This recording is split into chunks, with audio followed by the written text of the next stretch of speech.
नमस्कार दोस्तों, आप सभी का स्वागत है मास्टर स्टोरी चैनल में। यह कहानी निधि शर्मा जी द्वारा लिखी गई है। कहानी पसंद आए तो वीडियो को लाइक, शेयर, सब्सक्राइब करना ना भूलें। चलिए कहानी की ओर चलते हैं।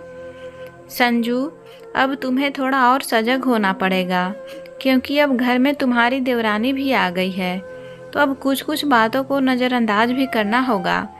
उम्मीद करता हूँ जैसे तुमने इतने साल घर को और सभी रिश्तों को संभाली हो, आगे भी संभालोगी। मैं अंकेश की पत्नी को कुछ नहीं कह सकता, क्योंकि हमारा रिश्ता ही ऐसा है। मेरी बातों को गलत मत समझना, पर तुम मेरी पत्नी हो, मैं तुमसे उम्मीद कर सकता हूँ, दूसरे से नहीं। तो कहो, तुम मेरा साथ दोगी ना? दीपक अपनी पत्नी संजू से कहता है। संजू बोली, जी बिल्कुल।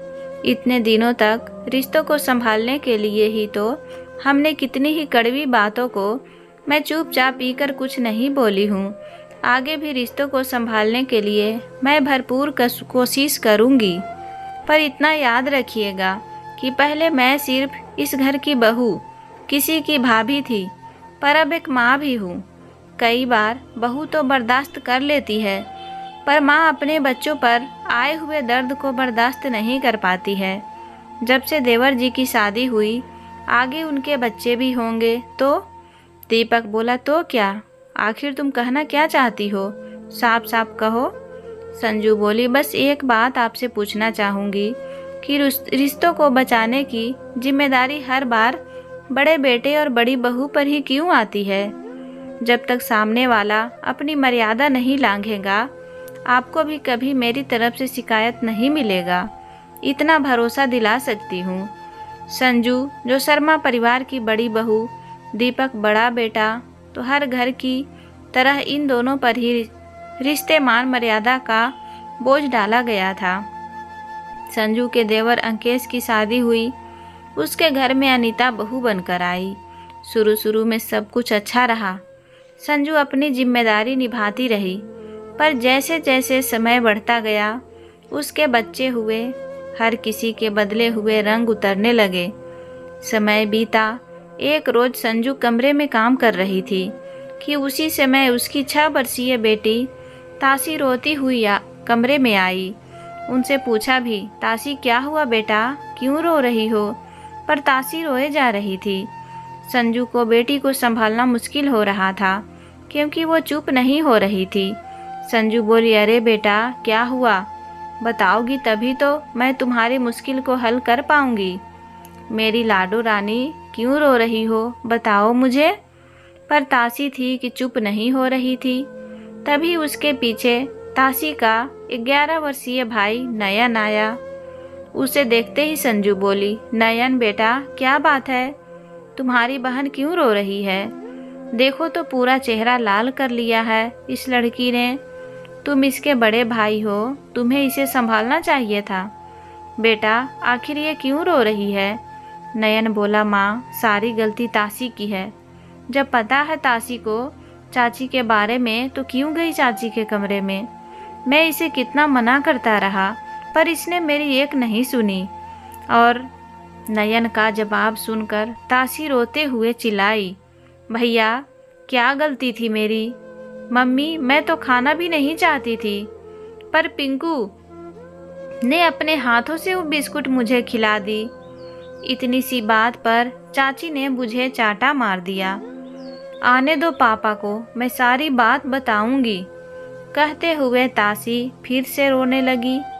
तासी की बात सुनकर संजू सब समझ गई, पर बोलती भी तो क्या? दोनों बच्चे तो अभी अबोध थे, जो देखा वो कह दिया। पर संजू को बात समझते देर नहीं लगी कि आखिर हुआ क्या होगा। तासी तो अभी भी रोए जा रही थी। फिर संजू अपने पर्स से कुछ खुले पैसे नयन को दी और बोली, बेटा नयन लो, बगल वाली दुकान से एक पैकेट बिस्किट ले आओ। नयन भागकर अपनी बहन के लिए एक बिस्कुट का पैकेट लाया।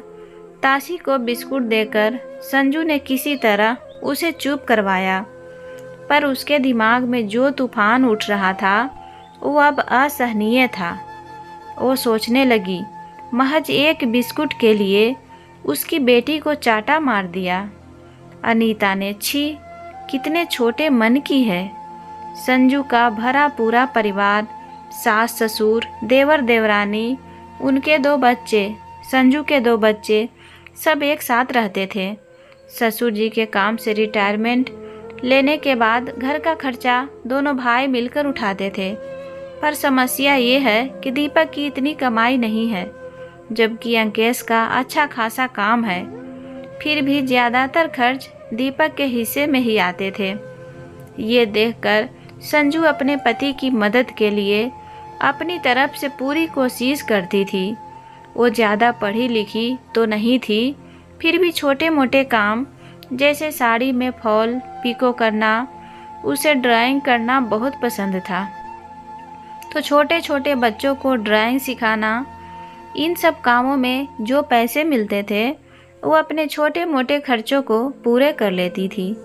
पर उसके बावजूद भी पूर्ति नहीं हो पाती थी, क्योंकि एक्स्ट्रा खर्च जैसे सास ससुर की दवाइयाँ, ननद के ससुराल में कोई प्रोग्राम होना या मेहमानों का आओ भगत के लिए खर्च करना आदि, ये सब दीपक और संजू को ही देखने पड़ते थे।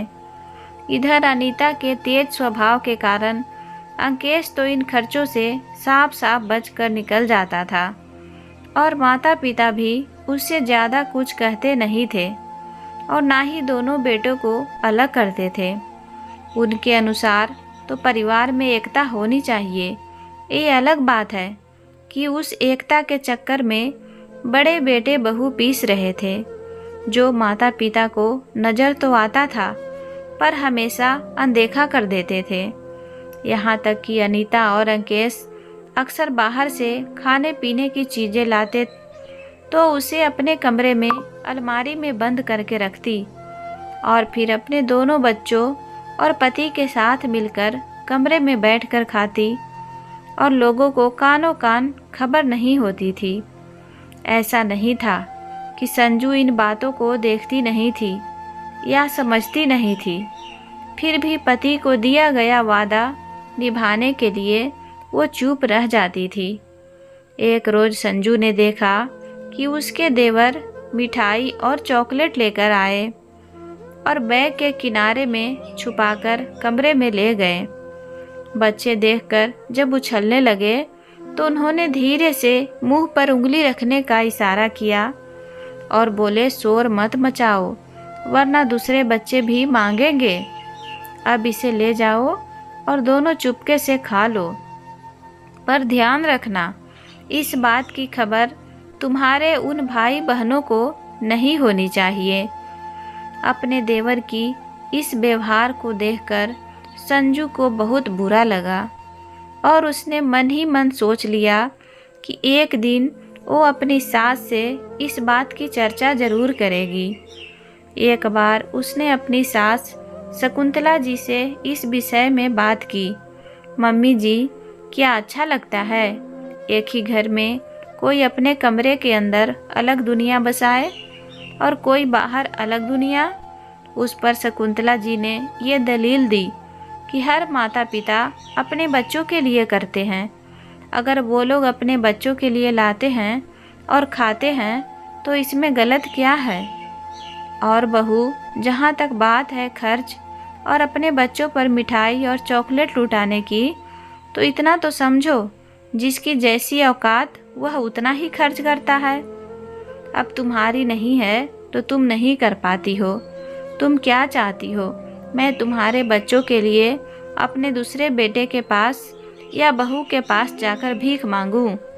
ना बाबा ना, मुझसे ये सब नहीं होगा। इस पर संजू चुप हो गई। अब छोटे बेटे के पास पैसा था तो माँ बाप का झुकाव उनकी तरफ ज़्यादा था। महीने के शुरुआत में एक रोज़ जब अनीता अपने पति के दिए गए पैसों को गिन रही थी तो शकुंतला जी की लालची नज़र इस तरफ देख रही थी। शकुंतला जी धीरे से बहू के पास आई और बात को चाशनी में डुबो कर बोली, छोटी बहू, मैं तुम्हारे लिए कितना कुछ बड़ी बहू से सुनती हूँ। पता है तुम्हें वह क्या कह रही थी? कि तुम लोग चोरी छुपे अपने कमरे में बैठकर मिठाई, चॉकलेट और अच्छी अच्छी चीज़ें खाती हो। अब बताओ मैं भला इसमें क्या कर सकती हूँ। मैं तो चाहती हूँ कि तुम लोग अच्छे अच्छे खाओ पियो रहो, पर उसकी बुरी नज़र तुम पर रहती है, तो ज़रा ध्यान रखना। वैसे तो तुम बहुत समझदार हो और हमारा ख्याल भी रखती हो। वह क्या है ना कि मेरी पायल टूट गई है। सोच रही थी एक नई पायल खरीद लूं। अपनी सास की लालची नज़रों को अनीता तुरंत भाप गई और बोली, मम्मी जी, इस बार तो पैसे कम हैं। अगले महीने अगर इन्हें बोनस मिला तो मैं आपको पायल खरीद कर ज़रूर ला दूंगी। और आप मेरे बारे में इतना सोचती हैं, उसके लिए धन्यवाद। इतना कहकर पैसों को अपने आंचल में छुपाते हुए अनीता अपने कमरे में चली गई और गुस्से में आग बबूला हो रही थी। उसके मन में इतना जहर भर चुका था कि लगता था आज तो वह संजू से दो दो हाथ करके ही दम लेगी। और बची खुची कसर शकुंतला जी ने पूरी कर दी थी, तो बस अनीता ने अच्छा खासा हंगामा खड़ा कर दिया। फिर घर की शांति के लिए दीपक और संजू को ही चुप रहने की हिदायत दी गई और फिर वो रिश्तों को बचाने के लिए चुप हो गई। लेकिन आज की घटना के बाद संजू ने फैसला कर लिया कि उसे क्या करना है। आखिर कब तक बड़ी बहू होने का खामियाजा वो भुगतेगी। बात जब तक खुद पर थी वो सहती रही, पर अब वो सिर्फ बहू नहीं बल्कि एक माँ बन चुकी है। तो अब उसे अगर कोई स्वार्थी कहे तो वो भी उसे मंजूर है। रविवार का दिन था। हर बार की तरह कुछ न कुछ मेहमान आने वाले थे, तो संजू के बच्चों के लिए कुछ चॉकलेट भी लेकर आए थे। अब जब मेहमानों का आना हुआ तो बाहर से नाश्ता, नमकीन, बिस्किट वगैरह सब दीपक लेकर आए। फिर सभी मेहमानों को खाने के लिए दिया गया और संजू वो चॉकलेट उठाकर अंदर रख दी, ये कहते हुए कि अभी मिठाई नमकीन बच्चों ने खाया है तो चॉकलेट बाद में खा लेंगे। उसके बाद संजू ने बाकी का बचा हुआ सामान अपने कमरे की अलमारी में ले जाकर रख दिया।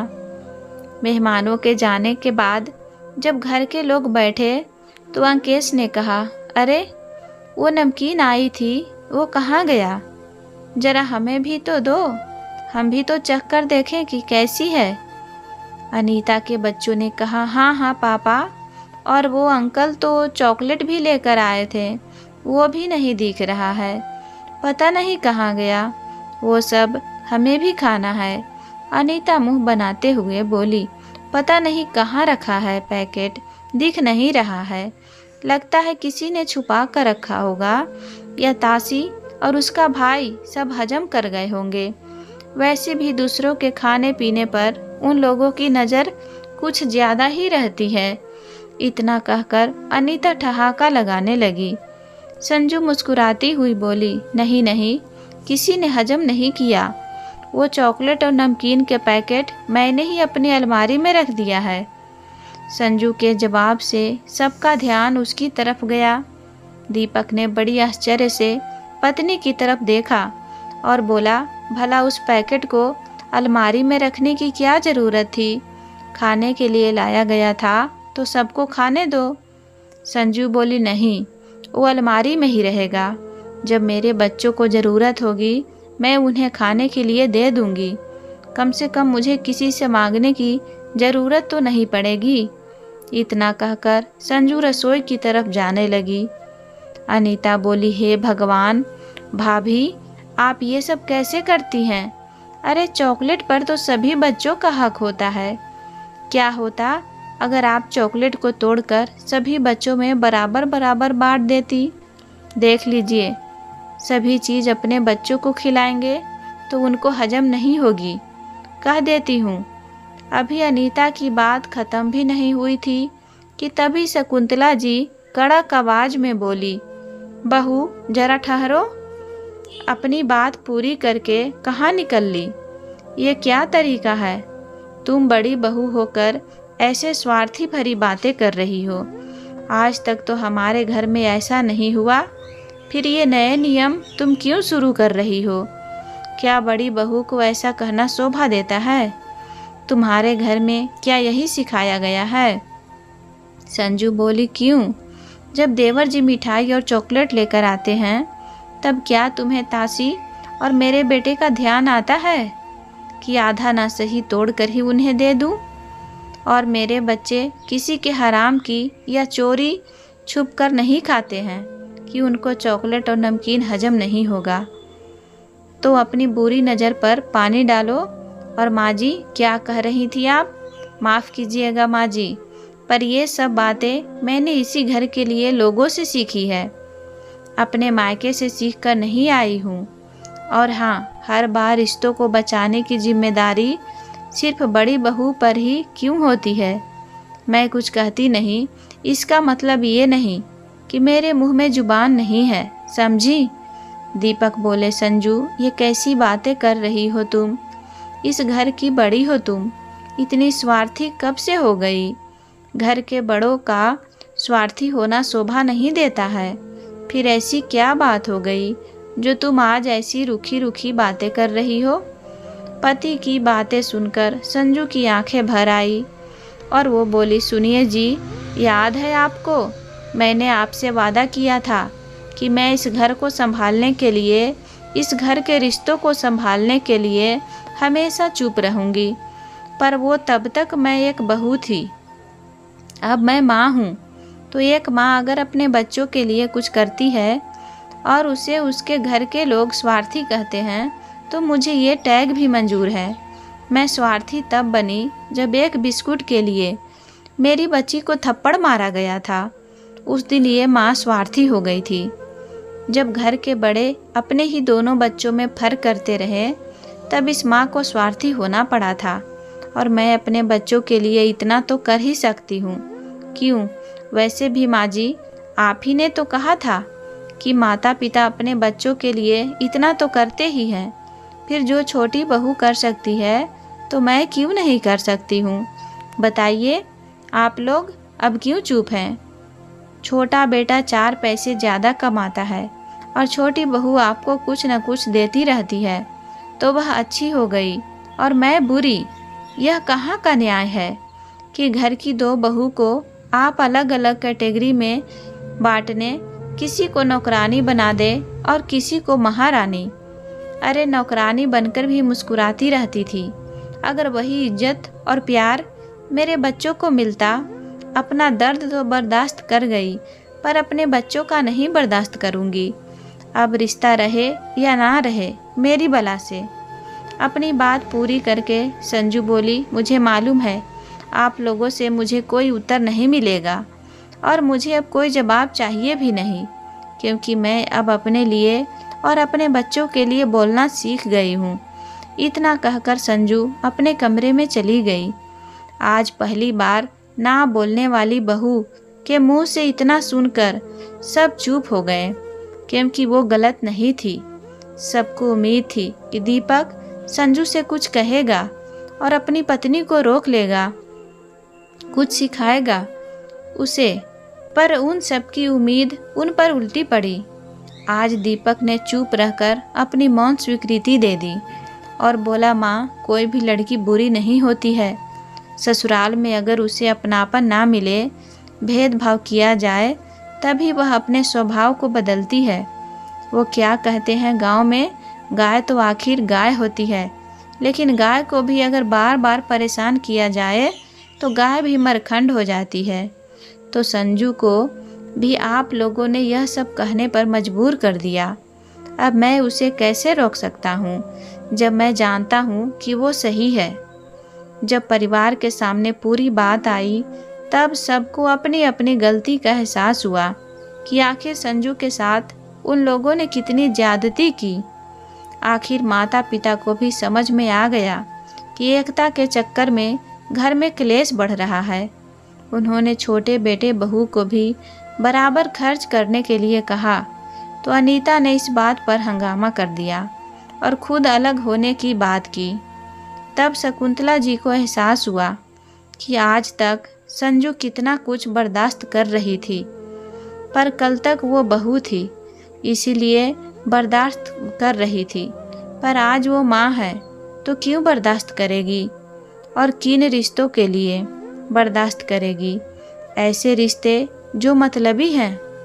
शर्मा जी के सामने जब सारी बातों का खुलासा हुआ तो उन्होंने निसंकोच अपने बड़े बेटे बहू का साथ दिया और अंकेश ने कहा, तुम्हारी पत्नी और तुमने अलग होने की बात की तो याद रखो, आज तक दीपक और बहू ही इस घर को संभालते आए हैं, तो इस घर का आधा हिस्सा दीपक और संजू को जाएगा और आधी में 2 हिस्से लगेंगे। एक हिस्सा मेरा और दूसरा हिस्सा तुम्हारा होगा। अब तय तुम्हें करना है। अगर तुम इस घर में रहकर अपनी जिम्मेदारियों को निभाते हो तभी वो दूसरा हिस्सा तुम्हें मिलेगा, अन्यथा हम उसको अपना हिस्सा भी दीपक और संजू को दे देंगे, क्योंकि जो जिम्मेदारियों से भागते हैं उन्हें अधिकार नहीं मिलता है। अंकेश ने अनीता को कहा, तुम्हारे थोड़े से सुख के लिए मैं अपने माँ बाप और घर को छोड़कर नहीं जा सकता। बाहर की दुनिया में कितने ही खर्च हैं, तुम्हें क्या मालूम होगा। तुम्हें तो अपनी लाली लिपस्टिक और पाउडर के खर्चे से मतलब रहता है, पर मुझे तो सारी उम्र ये सब उठाना पड़ेगा, तो मैं उसके लिए तैयार नहीं हूँ। अब तुम्हें भाभी का हाथ बटाना पड़ेगा और घर के खर्च भी अपना हिस्सा देना होगा, और आइंदा से कभी छोटे बच्चों पर हाथ मत उठाना, वरना उन दिन मेरा और तुम्हारा संबंध खत्म हो जाएगा। आखिरकार अनीता और अंकेश को अपनी चालाकियों से बाज आना ही पड़ा, क्योंकि अब यहाँ उनका सामना एक भाभी और एक बड़ी बहू से नहीं बल्कि एक माँ से था, जो अपने बच्चों के लिए कुछ भी कर जाती है। सखियों, रिश्तों को बचाने के लिए झुकिए और सुनिए, पर जहाँ बार बार आपको ही झुकना और सुनना पड़े, वहाँ ये समझ लीजिए कि वो रिश्ते बस आपका फ़ायदा उठा रहे हैं। तो वैसे रिश्तों से बाहर निकल जाना ही बेहतर है, वरना उन रिश्तों के बीच में एक लक्ष्मण रेखा खींचनी बहुत ज़रूरी है। तभी उन्हें एहसास होगा कि रिश्तों में मेरा और तुम्हारा नहीं होता। तो दोस्तों, कहानी पसंद आए तो वीडियो को लाइक करें, चैनल को सब्सक्राइब करके बेल आइकन घंटी प्रेस कर लें। मिलती हूँ नए वीडियो में नई कहानी के साथ। Take care, bye bye.